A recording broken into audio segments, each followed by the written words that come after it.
১৩৬ কোটি টাকা পাচার মামলায় শেখ হাসিনার সাবেক উপদেষ্টা সালমান এফ রহমানকে ৪ দিনের রিমান্ডে জিজ্ঞাসাবাদ শুরু করেছে দুদক। রোববার বিকেলে কেরানীগঞ্জ কারাগার থেকে সেগুনবাগিচায় দুদকের কার্যালয়ে আনা হয়। এদিকে তলবে না আসায় ঘুষ দুর্নীতির অভিযোগে ঢাকা উত্তর সিটির প্রশাসক মোহাম্মদ এজাজকে দেশ ত্যাগে নিষেধাজ্ঞা দিয়েছে আদালত। এ বিষয়ে আরও জানাচ্ছেন শাকিলা করিম। প্রথমবারের মতো দুদকের রিমান্ডে সাবেক প্রধানমন্ত্রী শেখ হাসিনার উপদেষ্টা সালমান এফ রহমান।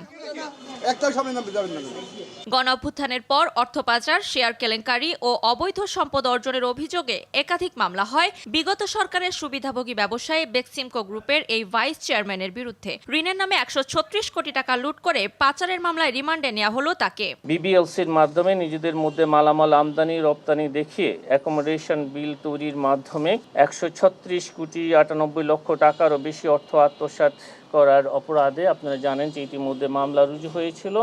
সেই মামলা সংক্রান্তে সালমান ফজলুর রহমানকে জিজ্ঞাসাবাদের জন্য আজকে ৪ দিনের রিমান্ড মঞ্জুর করা হয়েছে। এদিন দুদকের আবেদনে ঢাকা উত্তর সিটি কর্পোরেশনের প্রশাসক মোহাম্মদ এজাজের বিরুদ্ধে দেশ ত্যাগে নিষেধাজ্ঞা দিয়েছেন আদালত। গত ২৯ জানুয়ারি তলবে হাজির না হওয়ায় তার বিরুদ্ধে এই পদক্ষেপ নেওয়া হয়েছে।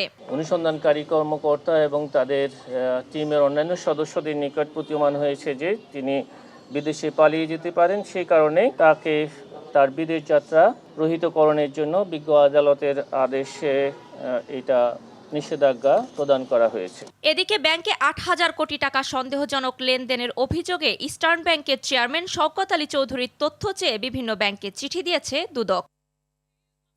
শাকিলা করিম, RTV, ঢাকা।